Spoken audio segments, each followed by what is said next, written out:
மோடி ஐயாக்கு வாய்ப்பு கொடுப்போமே. ஆமாங்க ஐயா, தாத்தா அதான் நான் சொல்லிட்டு இருக்கிறேன்.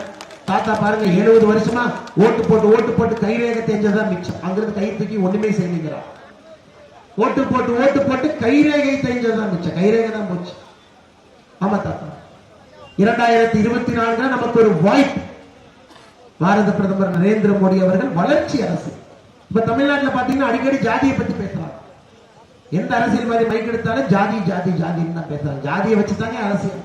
எந்த ஊர்ல எந்த ஜாதி அதிகமா இருக்காங்க, எந்த வேட்பாளரை போட்டா எந்த ஜாதி ஓட்டு போடுவாங்க, அந்த ஜாதி ஓட்டு போட்டா எப்படி ஜெயிக்கலாம், இதைத்தான் அரசியல் கட்சி அலுவலகத்துல ஏசி ரூம்ல உட்கார்ந்து தலைவர்கள் யோசிக்கிறாங்க. தலைவர்களுக்கு வேற எந்த வேலையும் இல்லைங்க.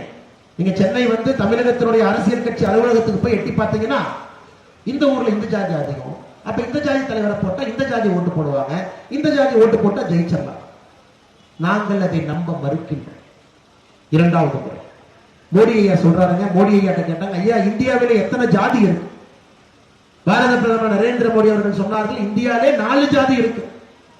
உடனே திமுக அண்ணன் நீங்க ஜாதின்னு சொல்லிட்டீங்கல்ல, நாங்க அதைத்தான் 50 வருஷமா ஓட்டிட்டு இருக்கோம், நீங்களும் எங்க பாணிக்கு வந்துட்டீங்கல்ல. அந்த உடன்பிறப்பு நண்பனுக்கு சொன்னேன், நண்பா நீ சொல்வது தவறு.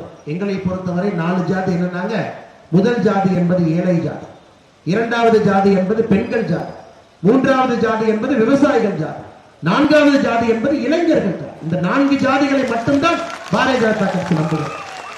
அதே ஏழை ஜாதி என்கின்ற ஜாதி இருக்கக்கூடாது என்பதற்காக இந்த கட்சி நடத்தி கொண்டிருக்கிறது. பெண்களும் விவசாயிகளும் இளைஞர்களும் நன்றாக இருக்க வேண்டும் என்பதற்காக ஆட்சி நடத்தி கொண்டிருக்கின்றோம் என்று சொன்னார். தம்பி சொன்னார், ஆமாண்ணே இத்தனை நாளா யாருங்கிட்ட இந்த மாதிரி சொல்லவே இல்லை, முதல்ல யாராவது சொல்லிட்டு அப்பவே நான் பிஜேபிக்கு வந்திருப்பேன்னு சொல்லிட்டு அந்த தம்பிக்கு மெம்பர்ஷிப் கார்டு வாங்கிட்டு நமக்கு வந்தார். ஐயா அதை உங்களிடம் உறுதிப்பட நாங்கள் சொல்லுகிறோம். 4 ஜாதிகள் மட்டும்தான் இந்தியாவில் இருக்கிறது. அதை மட்டும்தான் பாரதிய ஜனதா கட்சி நாங்கள் நம்புகிறோம். வேற எதையும் நம்ம நம்ப போறது இல்லை. தான் செய்யக்கூடிய வேலைக்கு கூலியை அதிகப்படுத்தி கொடுக்க வேண்டும் என்று நம்முடைய பட்டியல் சமுதாயத்தை சார்ந்த சகோதர சகோதரிகள் போர்க்குடி உயர்த்திய பொழுது 42 பேர் எரித்துக் கொல்லப்பட்ட அந்த கரும்புள்ளி இருக்கக்கூடிய பகுதி, அன்னைக்கு போராட்டம் செஞ்சு 42 பேர் தன்னுடைய உயிரை இழந்தார். அதற்கான நீதியும் நியாயமும் கூட காலம் கடந்து இன்னும் கிடைக்காம நாம் எல்லாம் கோட்டை பார்த்து ஏதாவது நீதியும் நியாயம் கிடைக்கும் என்று இயங்கிக் கொண்டிருக்கின்றோம். அன்னைக்கு அந்த கோரமான காட்சி நடந்த வருடம் 1968 திராவிட முன்னேற்ற கழகத்தினுடைய ஆட்சி. அன்னைக்கு தந்தை பெரியார் அவர்கள் இந்த கீழ வெண்மணி சம்பவத்தை பத்தி பேசினார். தொழிலாளர்கள் தங்களுக்கு கிடைக்கக்கூடிய பொருளாதாரத்தில் எப்படி வாழ வேண்டும், அதாவது 100 ரூபாய் கிடைச்சா 100 ரூபாய் எப்படி வாழணும்னு கத்துக்கணுங்களா, 50 ரூபாய் கிடைச்சா 50 ரூபாய் எப்படி வாழணும்னு கத்துக்கணும், சாப்பாடே கிடைக்கலாம் கூட சாப்பாடு இல்லாம எப்படி இருக்கிறது கத்துக்கணும். பெரியார் சொல்றாரு பாருங்க, தொழிலாளர்கள் தங்களுக்கு கிடைக்கிற பொருளாதாரத்தில் எப்படி வாழ வேண்டும் என்பதை கம்யூனிஸ்ட் தோழர்கள் உங்களுக்கு கூறாமல் நாட்டிலே கலவரத்தையும் புரட்சியும் ஏற்படுத்தி இன்றைய தினம் வலதுசாரியாக இருந்தாலும் சரி, இடதுசாரியாக இருந்தாலும் சரி, அதிதீவிர கம்யூனிஸ்டுகளாக இருந்தாலும் சரி, இந்த திமுக ஆட்சியை கவிழ்த்து விட வேண்டும் என்கின்ற முயற்சியில் ஈடுபட்டு இருக்கின்றார்கள். நான் அரசியல் ஒரு 4 ஆண்டுகளா இருக்கிறேன். உங்களுடைய குழந்தைகளை போல ஒரு சாதாரண குடும்பத்திலே பிறந்து கல்வியை பயின்று விட்டு காவல்துறையிலே சிறிது காலம் பணியாற்றி விட்டு அரசியல் இருக்கு. எனக்கு தெரிந்த அரசியலிலே மோசமாக யாராவது ஒருவர் கூலி தொழிலாளர்களை பற்றி பேசி இருக்காங்கன்னா இந்த வரிதான் எப்பவோ படிச்ச புத்தகத்தில் குறித்து வைத்திருந்தேன். கீழ்வேலூர் வரும் பொழுது உங்களுக்கு அதை படித்து காட்ட வேண்டும் என்று. தொழிலாளர்கள் தங்களுக்கு கிடைக்கிற பொருளாதாரத்திலே எப்படி வாழ வேண்டும் என்று கற்றுக்கொள்ள வேண்டும். அப்படின்னா ஏழை ஏழையாத்தான் இருக்கணும், கூலி வேலை செய்யறவங்க கூலி வேலையா செஞ்சுக்கிட்டு இருக்கணும், 100 ரூபாய் கிடைச்சாலும் எப்படி வாழணும்னு கத்துக்கணும், 500 ரூபாய் இருந்தால் எப்படி வாழணும்னு கத்துக்கணும். இதை ஒரு மனிதன் என்று உடைத்துக் கொண்டிருக்கின்றான் என்றால் அது பாரத பிரதமர் நரேந்திர மோடி. ஏழை என்கின்ற ஜாதியே இருக்கக்கூடாது என்பதற்காக நம்முடைய ஆட்சி நடந்து கொண்டிருக்கிறது. உங்களுடைய வருமானம் என்னவாக இருந்தால், வாழ்க்கை தரம் எந்த அந்தரத்தில் இருந்தாலும் கூட உங்களுக்கு தேவையான சலுகைகளை அரசு உங்களுடைய வீட்டு வாசலுக்கு மோடியை கொண்டு வர்றாங்க. 1947 இருந்து 2014 வரை வீடு இல்லாமையே குடிசை வீட்டிலேயே இருந்தோம். மழை பெஞ்சாலும் குடிசை வீட்டில் இருந்தோம், தார்பாயை போட்டு வாழ்ந்தோம். கேஸ் அடுப்பு இல்லைனா கூட ஊதுகுழல்ல ஊதி ஊதி சமைச்சுக்கிட்டு இருந்தோம். மழை காலத்திற்கு முன்பு போய் விறகையும் சொல்லையும் பொறிக்கொண்டு வந்து வீட்டு ஓரத்தில் வச்சிருப்போம் குடிசை வீட்டு. நம்ம நிறைய பேர் பார்த்திருக்கோம். நம்ம பாட்டி வீட்டிலேயோ நம்முடைய பெரியவங்க வீட்டுல குடிசை வீட்டுல எப்படி வாழ்வாங்கன்னு பார்த்திருக்கோம். இத்தனை ஆண்டு காலமாக ஏழை தாயை பற்றி சிந்திக்காதவர்கள் தான் அரசாட்சியில் இருந்தார். 2014 நரேந்திர மோடி அவர்கள் வந்த பிறகுதான் முதலா கேட்கிறாரு, ஓ உங்களுக்கு கான்கிரீட் வீடு இல்லைங்களா? நான் மோடி திட்டத்துல மோடி கான்கிரீட் வீடு கட்டி கொடுக்கிறாங்க. எனக்கு இந்தியாவிலே 4 கோடி கான்கிரீட் வீடுகள் கட்டி கொடுக்கப்பட்டிருக்கிறது. நாங்கள் இன்னும் சமாதானமாக அடையவில்லை. 67 ஆண்டுகளாக ஏழை மக்களை பார்த்தாத அரசு, அவங்களுக்கு வீடு இருக்கா இல்லையான்னு கூட கேட்காத அரசுகள் இங்கே அரசாட்சியில் இருந்தார். 9 ஆண்டுகள்ல 4 கோடி பேருக்கு நம்ம வீடு கட்டி கொடுத்திருக்கிறோம். ஐயா மோடி வீடு மட்டும் இன்னும் கட்டணும். இன்னும் வேலை பாக்கி இருக்கிறது. நம்ம வேலை இன்னும் முடியல. கடைசி நம்முடைய ஏழை சகோதரி தாய்மார் ஒரு குடிசை வீட்டில் கூரை வீட்டில் இருக்கும் வரை அரசியல் இருக்கக்கூடிய ஒரு மனிதனும் தலை குனிந்துதான் இருக்க வேண்டும். அதை மோடி அவர்கள் யாரும் கூட ஒரு குடிசை வீட்டில் இருக்கக்கூடாது, கான்கிரீட் வீட்டுக்கு செல்ல வேண்டும் நினைக்கிறார். 1947 இருந்து 2014 இத்தனை கால ஆட்சியெல்லாம் முடிந்து மோடி ஆட்சிக்கு வந்த பொழுது 67% வீட்டுல தான் நம்ம கேஸ் அடுப்போம். 33% வீட்டுல கேஸை எட்டி பார்க்கல. அப்புறம் 3 பேர்த்த ரோட்ல புடிச்சு நிறுத்தி கேட்டீங்கன்னா 2 பேர்த்து வீட்டுல கேஸ் அடுப்பு, ஒருத்தர் வீட்டுல கேஸே பார்த்தது. இன்னைக்கு 99.99% வீடுகளுக்கு நம்ம கேஸ் அடுப்பை கொண்டு போயிருக்கோம். 9 ஆண்டு 99.99% 100% வச்சு யாராவது ஒருவர் 2 பேர் நமக்கு தெரியாம இருக்கு. 99.99% வீடுகளுக்கு கேஸ் அடுப்பு போயிருக்கு. அது மோடி ஐயாவுடைய இலவச கேஸ் அடுப்பை யார் வாங்கி இருக்கிறாங்களோ மாசத்துக்கு 326 ரூபாய் 50 பைசா மானியம் அவங்க வங்கி கணக்குக்கு வருகிறது. 326 ரூபாய் 50 பைசா ஒரு சிலிண்டருக்கு மானியம் வங்கி கணக்குக்கு வருகிறது. 100 நாள் வேலை வாய்ப்பு திட்டம் எல்லாருமே வேலை செஞ்சுங்கம்மா. நிறைய பேர் தலையாட்டுறீங்க, நீங்க எல்லாம் வேலை செஞ்சிருக்கிறீங்க. நானே என்னுடைய சகோதரிகள் தாய்மார்களை பார்த்திருக்கேன். நீங்க 100 நாள் வேலை வாய்ப்பு ஆரம்பிக்கும் போது உங்க சம்பளம் எவ்வளவுங்கம்மா? மோடி ஐயா வருவதற்கு முன்பு 150 ரூபாய் 200 ரூபாய், அதுல 20 ரூபாய் கையெழுத்து போடுறவங்களுக்கு கொடுக்கணும் இல்லைங்களா? அவங்க கையெழுத்து வாங்குறதுக்கு 20 ரூபாய், சம்பளத்தை மாசத்துல வந்து எண்ணி கொடுத்தா அவங்களுக்கு 20 ரூபாய். இன்னைக்கு உங்களுடைய 100 நாள் வேலை வாய்ப்புக்கு நம்ம கொடுக்கக்கூடிய சம்பளம் வாரம் நீங்க எவ்வளவு வேலை செஞ்சிருக்கிறீங்களோ உங்களுடைய வங்கி கணக்குக்கு டெல்லியிலிருந்து பிரதமர் அவர்கள் நேரடியாக வங்கி கணக்கு அனுப்புறாங்க. கையெழுத்து போறவனுக்கு காசு இல்ல, பஞ்சாயத்து தலைவருக்கு காசு இல்ல. ஏதோ வேலை கொடுப்பது அப்பன் வீட்டு சொத்தை போல வேலை கொடுத்துட்டு இருந்தார். அதையெல்லாம் உடைத்திருக்கின்றோம். ஏழைகளுக்கான வங்கி கணக்கு திட்டத்தை ஆரம்பித்தது மூலமாக நம்முடைய சகோதர சகோதரிகளுக்கு நேரடியாக பணம் உங்களுடைய வங்கி கணக்குக்கு வரும். விவசாய பெருமக்கள் இருக்கிறீங்க, கீழ்வேலூர்ல விவசாய அதிகம், மீனவர்கள் அதிகம். நம்ம ஆட்சிக்கு வந்ததிலிருந்து விவசாயிகளுக்கான ஆட்சியை மோடியை நடத்திட்டு இருக்கிறாங்க. 6000 ரூபாய் விவசாயிகளுக்கான PM கிசான் நிதியை வங்கி கணக்கு அனுப்புறோம். நீங்க எத்தனை பேர் வாங்கியிருக்கீங்கன்னு கேட்டா கண்டிப்பா கை தூக்கும். விவசாய பெருமக்கள் என்ன 6000 ரூபாய் வங்கி கணக்குக்கு வந்திருக்கிறது. அதை தாண்டி ஒரு விஷயத்தை சொல்றோம். எந்த விவசாயிகளுக்கு எல்லாம் 6000 ரூபாய் வங்கி கணக்குக்கு வந்திருக்கிறதோ இதுவரை மோடி ஐயா 9 வருஷத்துல உங்களுடைய வங்கி கணக்குக்கு மட்டுமே இந்த திட்டத்தில் 30,000 ரூபாய் அனுப்பி வைத்திருக்கின்றார்கள். 15 தடவை 2,000 ரூபாய் உங்களுடைய வங்கி கணக்குக்கு வந்திருக்கு. அதனாலதான் திரும்ப இந்த வரியை படிக்கிற பாரு. தொழிலாளர்கள் தங்களுக்கு கிடைக்கிற பொருளாதாரத்தில் எப்படி வாழ வேண்டும் என்பதை கற்றுக்கொள்ள வேண்டும். நாங்கள் இதை ஏற்க மறுக்கின்றோம். அதுதான் பாரதிய ஜனதா கட்சி. நாங்கள் இதை ஏற்க போவது கிடையாது.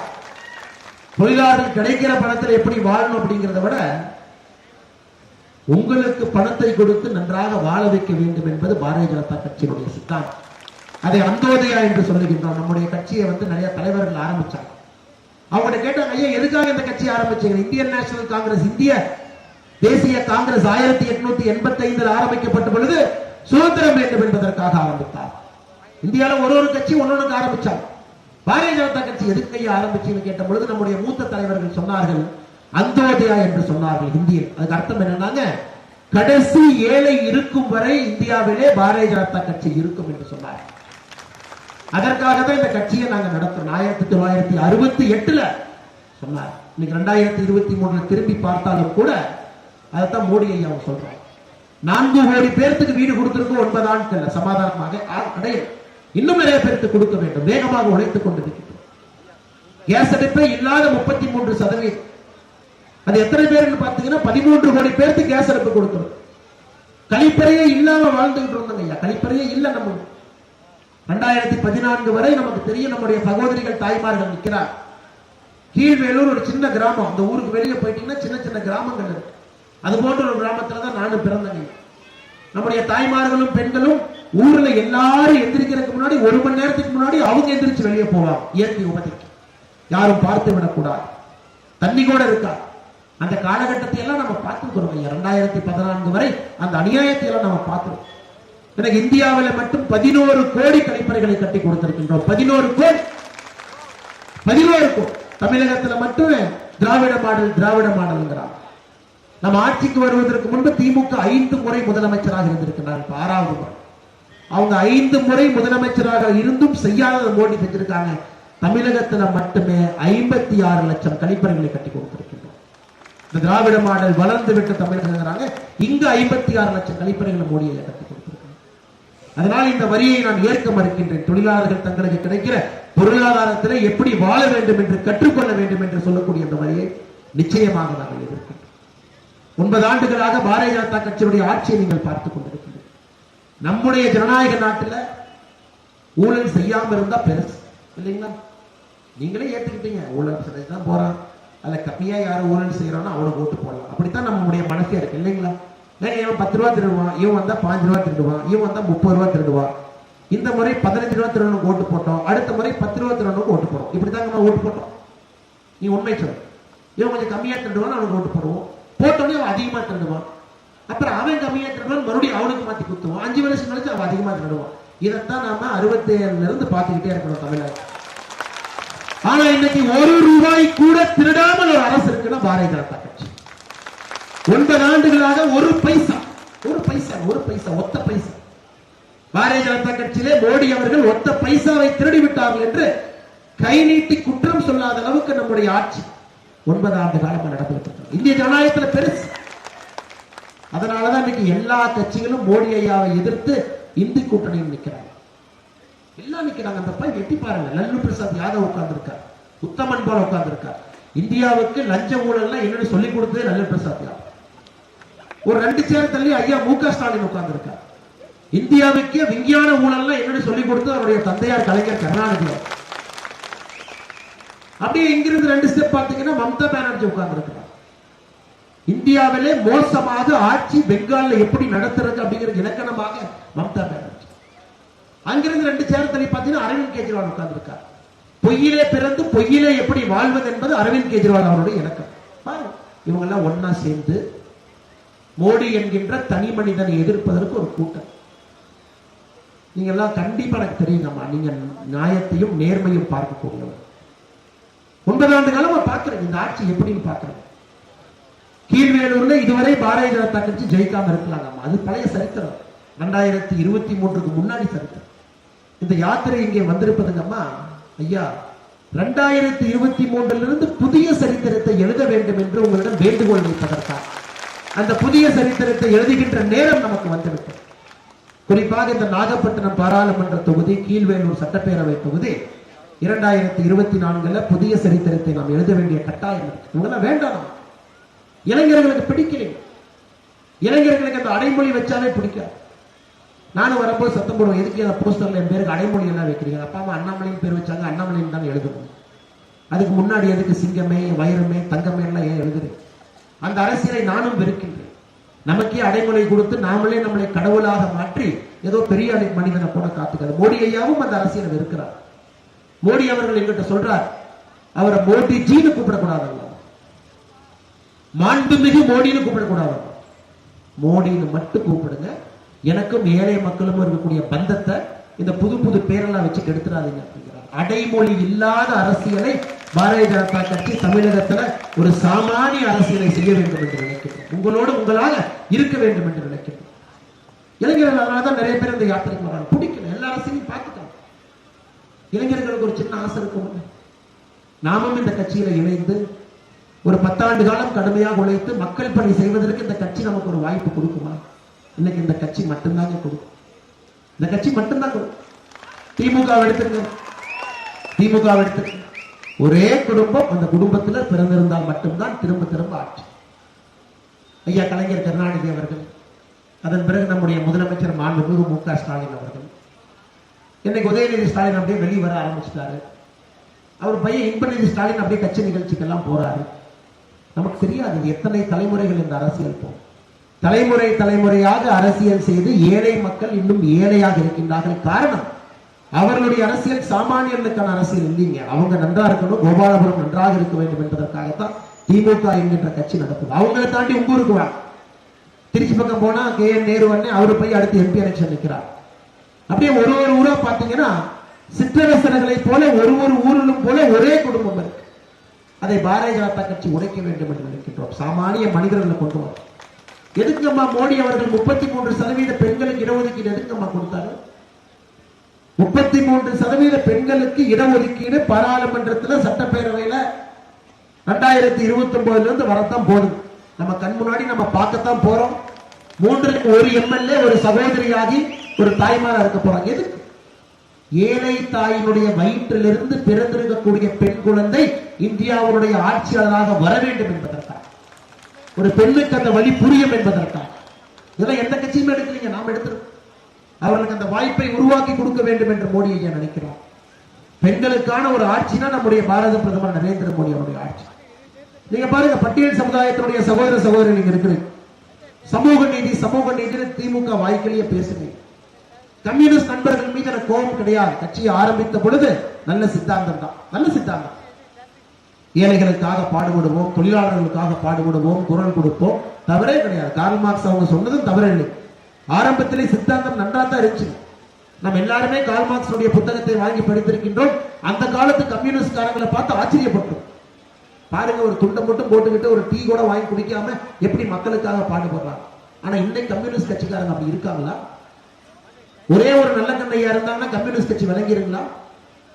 இன்னைக்கு என்ன சொல்றாங்கன்னா கம்யூனிஸ்ட் கட்சிக்காரங்க பொன்முடி அவர்கள் மீது உயர் நீதிமன்ற தீர்ப்பு கொடுத்திருக்கிறாங்க. 3 ஆண்டு கடுங்காவல் தண்டனை, அமைச்சர் பதவி போச்சு. கம்யூனிஸ்ட் கட்சி தலைவர் அண்ணன் சோ பாலகிருஷ்ணன் சொல்றாரு, நீதிபதி சரியில்லை. இது கட்சி நடத்தணுமா?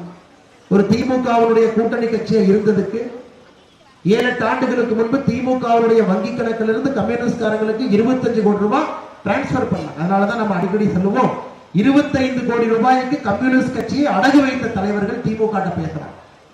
ஊழலை பற்றி பேசுற மக்கள் துப்பில் ஏழை மக்களுக்காக பேசக்கூடிய கம்யூனிஸ்ட் என்ன சொல்லியிருக்கணும்? ஊழல்வாதிகள் யாராலும் ஜெயில போடுவாங்க. யாரெல்லாம் மக்கள் பணத்தை கொள்ளையடித்தார்களோ எல்லாத்தையும் பதவி விட்டு நீக்கணும். எதுக்கு MLA MP, எதுக்கு மந்திரி? கம்யூனிஸ்ட் கட்சியினுடைய தலைவர் சொல்றாரு, நீதிபதி சரியில்லை, நீதிபதி பாரபட்சமா இருக்கு. இப்படித்தான் கம்யூனிஸ்ட் கட்சி. உங்களுடைய MLA எடுத்துக்கலாம், நாகை மாலி அவர்கள் இருக்கின்றார்கள், கீழ்வேலூருடைய MLA.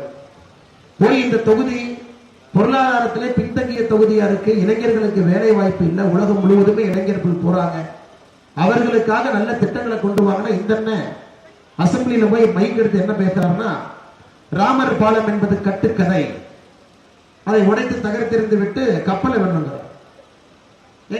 தமிழ்நாட்டிலேயே கப்பல் விட வேண்டும் என்று சொல்லக்கூடிய ஒரே ஒருத்தர் யாருன்னா TR பாலு. ஏன்னா அவர்கிட்ட கப்பல் கம்பெனி இருக்கு. ஈஸ்ட் வெஸ்ட் லாஜிஸ்டிக்ஸ் ஒரு பெரிய கப்பல் நிறுவனமே நடத்துறாரு.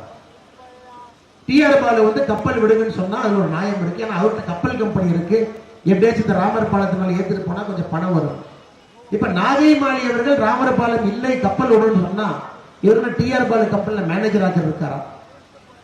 நாகப்பட்டினம் மக்களுடைய பிரச்சனையை பேச வேண்டும், கீழ்வேலூர் மக்களுடைய பிரச்சனையை பேச வேண்டும் என்றால் எப்படி வறுமையை ஒழிக்க வேண்டும் என்று பேச வேண்டும், எப்படி இளைஞர்களுக்கு வேலை வாய்ப்பை இங்கே ஏற்படுத்தி கொடுக்க வேண்டும் என்று பேச வேண்டும், எப்படி தமிழகத்தினுடைய அதர பாதாளத்தில் இருக்கக்கூடிய கீழ்வேலூர் தொகுதியை தமிழகத்தினுடைய நம்பர் 1 தொகுதியா மாத்துறது. உங்களுக்கு ஒரே ஒரு உதாரணம் சொல்றாங்க. 2020 ஒரு கணக்கீடு நடத்தினாங்க தமிழகத்தில். ஒரு கணக்கீடு 2020 3 வருஷத்துக்கு முன்னாடி தமிழகத்திலே ஒரு தனிநபர் வருமானம் ஆண்டுக்கு எத்தனை ரூபாய்?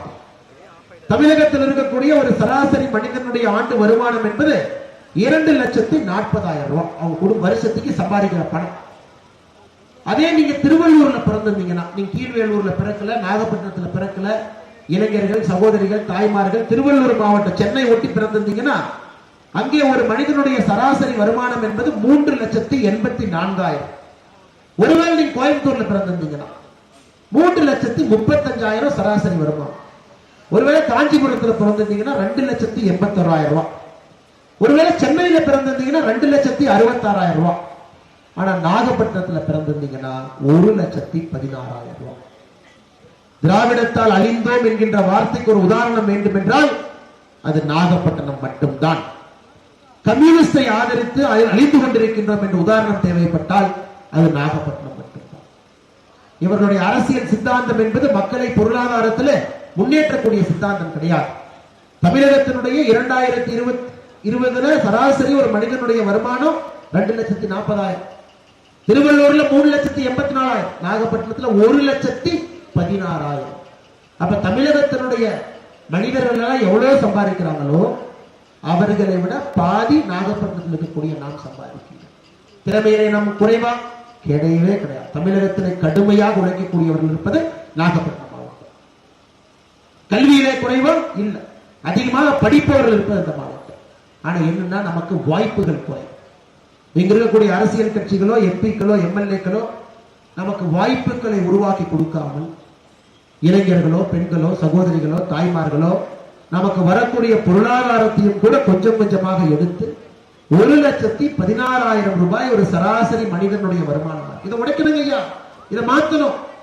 2024 பாராளுமன்ற தேர்தல் நமக்கு ஒரு மாபெரும் வாய்ப்பை கொடுத்திருக்கு. இந்த ஊழல்வாதிகளிடமிருந்து தமிழகத்தை காப்பாற்றுவதற்கு ஒரு வாய்ப்பு. பாரத பிரதமர் நரேந்திர மோடி அவர்கள் 3வது முறையாக ஆட்சியில அமர போறாருங்களா இல்லையா?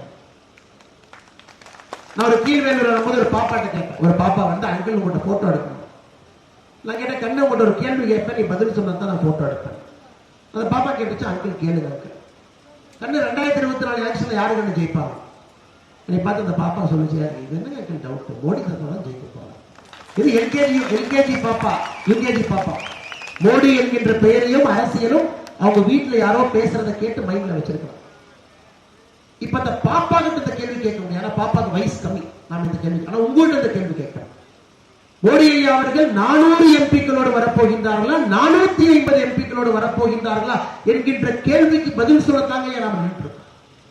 மோடி ஐயா வர்றார், 3வது முறை பாரதிய ஜனதா கட்சி வரும். 2014 283 சீட்ல வரும். 2019 303 சீட்ல வரும். ராமர் கோவில் ஜனவரி 22 கும்பாபிஷேகம் நடக்கிறது. இந்தியாவுடைய வளர்ச்சி 7% மேல இருக்கு. உலக அரங்கிலே இந்தியா என்று சொன்னால் தனி கௌரவமும் பெருமையும் நமக்கு இருக்கு. இந்திய மக்கள் எல்லாரும் முடிவு பண்ணிட்டாங்க, மோடி அவர்களுக்கு 3வது முறை வாய்ப்பு கொடுக்கணும். 400 450 உங்க கையில் இருக்கு. தமிழகத்திலிருந்து 39 கொடுத்துட்டீங்கன்னா 450, அது நீங்க முடிவு. யூகேஜி பாப்பா சொல்லிட்டாங்க, அண்ணே மோடி வர்றாருன்னு சொல்லிட்டாங்க. அந்த பாப்பா அந்த வேலையை கரெக்டா செஞ்சுட்டு போயிட்டாங்க.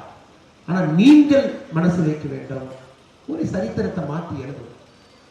இத்தனை காலமா இந்த ஆண்ட கட்சிகளுக்கு எல்லாம் ஓட்டு போட்டு நம்மளை என்ன பண்ணி வச்சிருக்காங்கன்னா, நாகப்பட்டினத்தினுடைய தனிநபர் வருமானத்தை 1,16,000 கொண்டே நிறுத்தி வச்சிருக்கிறாங்க. மோடி வாய்ப்பு கொடுப்போமே. ஆமாங்க ஐயா, தாத்தா அதான் நான் சொல்லிட்டு இருக்கிறேன். தாத்தா பாருங்க, 70 வருஷமா ஓட்டு போட்டு கைரேகை தெரிஞ்சதான் மிச்சம். அங்கிருந்து கை தூக்கி ஒண்ணுமே செய்யுங்கிறான். ஓட்டு போட்டு கைரேகை தெரிஞ்சதான் மிச்சம், கைரேகை தான் போச்சு. ஆமா தாத்தா, 2024 நமக்கு ஒரு வாய்ப்பு. பாரத பிரதமர் நரேந்திர மோடி அவர்கள் வளர்ச்சி அரசு. இப்ப தமிழ்நாட்டில் பாத்தீங்கன்னா அடிக்கடி ஜாதியை பத்தி பேசுறாங்க.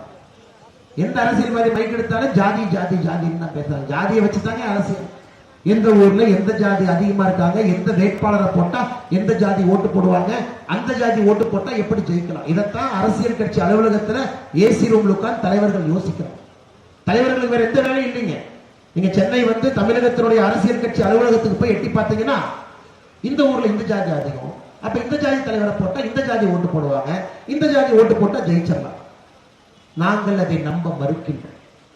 2வது முறை மோடி ஐயா சொல்றாருங்க. மோடி ஐயா கேட்டாங்க, ஐயா இந்தியாவிலே எத்தனை ஜாதி இருக்கு? பாரத பிரதமர் நரேந்திர மோடி அவர்கள் சொன்னார்கள், இந்தியாவிலே 4 ஜாதி இருக்கு. உடனே திமுக அண்ணன் நீங்க ஜாதின்னு சொல்லிட்டீங்கல்ல, நாங்க அதைத்தான் 50 வருஷமா ஓட்டிட்டு இருக்கோம், நீங்களும் எங்க பாணிக்கு வந்துட்டீங்க. அந்த உடன்பிறப்பு நண்பனுக்கு சொன்னேன், நண்பா நீ சொல்வது தவறு. எங்களை பொறுத்தவரை 4 ஜாதி என்னன்னாங்க, முதல் ஜாதி என்பது ஏழை ஜாதி, 2வது ஜாதி என்பது பெண்கள் ஜாதி, 3வது ஜாதி என்பது விவசாயிகள் ஜாதி, 4வது ஜாதி என்பது இளைஞர்கள் ஜாதி. இந்த 4 ஜாதிகளை மட்டும்தான் பாரதிய ஜனதா கட்சி நம்புகிறது. அதே ஏழை ஜாதி என்கின்ற ஜாதி இருக்கக்கூடாது என்பதற்காக இந்த கட்சி நடத்தி கொண்டிருக்கிறது. பெண்களும் விவசாயிகளும் இளைஞர்களும் நன்றாக இருக்க வேண்டும் என்பதற்காக ஆட்சி நடத்தி கொண்டிருக்கின்றோம் என்று சொன்னார். என் தம்பி சொன்னார், ஆமாண்ணே இத்தனை நாளா யாருங்கிட்ட இந்த மாதிரி சொல்லவே இல்லை, முதல்ல யாராவது சொல்லிட்டு அப்பவே நான் பிஜேபிக்கு வந்திருப்பேன்னு சொல்லிட்டு அந்த தம்பிக்கு மெம்பர்ஷிப் கார்டு வாங்கி நம்மளுக்கு வந்தார். ஐயா, அதை உங்களிடம் உறுதிப்பட நாங்கள் சொல்லுகிறோம். 4 ஜாதிகள் மட்டும்தான் இந்தியாவில் இருக்கிறது. அதை மட்டும்தான் பாரதிய ஜனதா கட்சி நாங்கள் நம்புகிறோம். வேற எதையும் நம்ம நம்ப போறது இல்லை. 2024 நாகை பாராளுமன்ற தொகுதியில் ஒரு சரித்திரத்தை படைப்பாங்க. ஊர்ல 4 பேர் சொல்லுவாங்க, அதெல்லாம் நம்ம கேட்க வேண்டாம். அண்ணே நீங்க போய் கேட்கலாம், அண்ணே அண்ணாமலை என்ன வந்தாரு, நல்லா பேசுறாரு அல்லது நல்லா பேசல எப்படினாலும் நீங்க சொல்லுங்க. யாத்திரை நல்லா நடந்துச்சு, நிறைய கூட்டம் வந்துச்சு, நீங்க சொல்லுங்க. உடனே ஊருக்காரர் என்ன சொல்லுவாரு, அதெல்லாம் சரிதான், ஆனா பிஜேபி ஜெயிக்குமா? அதெல்லாம் சரிதான், பிஜேபி இப்ப ஜெயிப்பாங்களா அப்ப ஜெயிப்பாங்களா, வளர்ந்துருச்சா அப்படின்னு கேட்பான். அதனால்தான் நான் உங்களுக்கு அன்பான வேண்டுகோளை வைக்கின்றேன். அதெல்லாம் சரிதான், 2023க்கு முன்பு அரசியலை பிரித்து தூக்கி எறிந்துவிட்டு 2023 புதிய அரசியலை நாம் படைப்போம். பாரதிய ஜனதா கட்சி தலைமையேற்று நடக்கக்கூடிய இந்திய திருநாட்டினுடைய அரசியலை படைப்போம். அதுக்கு 2024 நமக்கு ஒரு வாய்ப்பு, பாராளுமன்ற தேர்தல். நீங்கள் அனைவரும் கூட பாரதிய ஜனதா கட்சிக்கும் தேசிய ஜனநாயக கூட்டணிக்கும் வாக்களிக்க வேண்டும் என்று சொல்லி, கீழ்வேலூர் பகுதி சாதாரண ஊர் இல்லைங்க, சாதாரண ஊர். மனுஷனுடைய துன்பங்களை கேடுகளை எல்லாம் போக்கணும் அப்படின்னாங்க இங்க சுயம்புவாக இருக்கக்கூடிய கேடிலியப்பரை வந்து பார்த்தோம். அவரை பார்க்காம எதுவுமே வேலை நடக்காது. அப்படிப்பட்ட கேடிலியப்பர் இருக்கக்கூடிய இந்த மண்ணுக்கு வந்திருக்கின்றோம். 2 வாரத்திற்கு முன்பு உங்களுடைய மண்ணில் இருக்கக்கூடிய வேளாங்கண்ணி மாதா ஆலயத்துக்கு நான் போனேன். ஃபாதர்லாம் இருந்தாங்க. நான் போய் சொன்னேன், ஐயா, ஃபாதர் கிட்ட கேட்டாங்க, ஐயா என்ன வேண்டுறீங்க சொல்லுங்க. நான் 2 விஷயம் சொன்னேன். ஐயா, மாதா உங்ககிட்ட 2 கோரிக்கை வைக்கின்றேன். ஒன்று, தமிழகத்தில் ஏழை இருக்கக்கூடாது. 2வது, 2024 பாராளுமன்ற தேர்தல் இந்தியாவிற்கும் தமிழகத்திற்கும் யார் நல்லது செய்கின்றார்களோ அவங்க ஆட்சிக்கு வரும். அது மாதா முடிவு பண்ணும். உங்களுக்கே தெரியும், மாதா முடிவு எங்கேயே பண்ணுவாங்க, மோடி ஐயாக்கு தான் பண்ணுவாங்க. இந்தியாவும் நல்லா இருக்கணும், தமிழகமும் நல்லா இருக்கணும். அதை சார்ந்து ஒரு ஆட்சியாளர் வேண்டும் என்றால் அது நரேந்திர மோடி அவர்கள் தான். இந்த ஆண்டு நரேந்திர மோடி ஐயா அவங்க தன்னுடைய இல்லத்தை, நேற்று முன்தினம் கிறிஸ்துமஸ் விழாவை நரேந்திர மோடி ஐயா அவர்கள் தன்னுடைய இல்லத்துல கொண்டாடினார். தன்னுடைய இல்லத்திலே கிறிஸ்துமஸ் விழாவை கொண்டாடினார். இவங்க நம்மள என்ன சொல்லுவாங்க தெரியுங்களா, இது மத கட்சி. திமுக காரன் ஐயோ மத கட்சி. 70 ஆண்டு காலமாக இதே பொய்யை திரும்ப திரும்ப சொல்லி இந்த கட்சி இந்த கட்சி இந்த கட்சி வடக்கு கட்சி, இந்த கட்சி நார்த் இந்தியா கட்சி, இந்த கட்சி ஹிந்தி கட்சி. நான் ஹிந்தி அங்க பேசுறேன் தாய்மார்கள் இல்லை. இதே ஊர்ல, கரூர்ல தொட்டம்பட்டிங்கிற கிராமத்துல 7வது தலைமுறையாக அதே ஊர்ல விவசாய குடும்பத்தில் பிறந்த ஊர்ல பேசுறேன். இந்த கட்சியை நான் வேற வேற ஊர்ல பார்த்திருக்கிறேன். கர்நாடகாவில் பார்த்திருக்கிறேன், டெல்லியில பார்த்திருக்கிறேன், அங்கெல்லாம் வாழ்ந்திருக்கின்றேன். இந்த கட்சி என்ன செய்திருக்கிறது என்று தெரியும். குஜராத்திலே பார்த்திருக்கிறேன். தமிழகத்திலும் அந்த மாற்றம் வர வேண்டும் என்பதற்காக பாரதிய ஜனதா கட்சியில் நம்முடைய தலைவர்களோடு இணைந்து பாரதிய ஜனதா கட்சியை கொண்டு வரணும், மாற்றம் தமிழகத்தில் வரணும், ஆண்ட கட்சிகள் வேண்டாம் என்கின்ற ஒரு சூழ்நிலையை ஏற்றுக்கொண்டு இந்த எண்மண் எண் மக்கள் யாத்திரையில வந்திருக்கிறோம். எந்த பொய் சொன்னாலும் அது பழைய சரித்திரம். நாம் இங்கே கூடியிருப்பது புதிய சரித்திரத்தை படைப்பதற்கு. 2024 பாரதிய ஜனதா கட்சி ஆட்சிக்கு 450 எம்பிக்களோடு வரும் என்கின்ற நம்பிக்கை, உங்களுடைய உற்சாகத்தை பார்க்கும்போது எனக்கு வந்துவிட்டு. அண்ணன் கிட்ட சொன்னார், அண்ணே கீழ்வேலூர் பாரதிய ஜனதா கட்சி இப்பதானே வளர்ந்துகிட்டு இருக்கு, மக்கள் ஒரு 3000-4000 பேர் வரலாமே தலைவர் கூப்பிட்டு வந்தார். உள்ள வந்து பாத்தீங்கன்னா எல்லாம் புது சட்டை பட்டு வேட்டி போட்டுக்கிட்டு குழந்தைங்க நிக்கிறாங்க. ஒரு திருவிழா கோலம் போல, திருவிழா கோலம். உங்க வீட்டுல திருவிழா போல. ஊரில் இருக்கக்கூடிய ஒரு மனிதரும் கூட இந்த யாத்திரை தன்னுடைய யாத்திரையாக கோலம் போட்டுள்ளார். சின்ன சின்ன குழந்தை புது டிரெஸ் போட்டு வந்து போட்டோ எடுத்து, என்ன ஒரு ஆசை. இது எங்கள் யாத்திரை, எங்களுடைய தலையெழுத்தை மாற்றக்கூடிய யாத்திரை இது. அதுக்கு பிஜேபி காரங்க வர்றாங்க, மோடி ஐயா கூட்டிட்டு வந்திருக்கிறாங்க.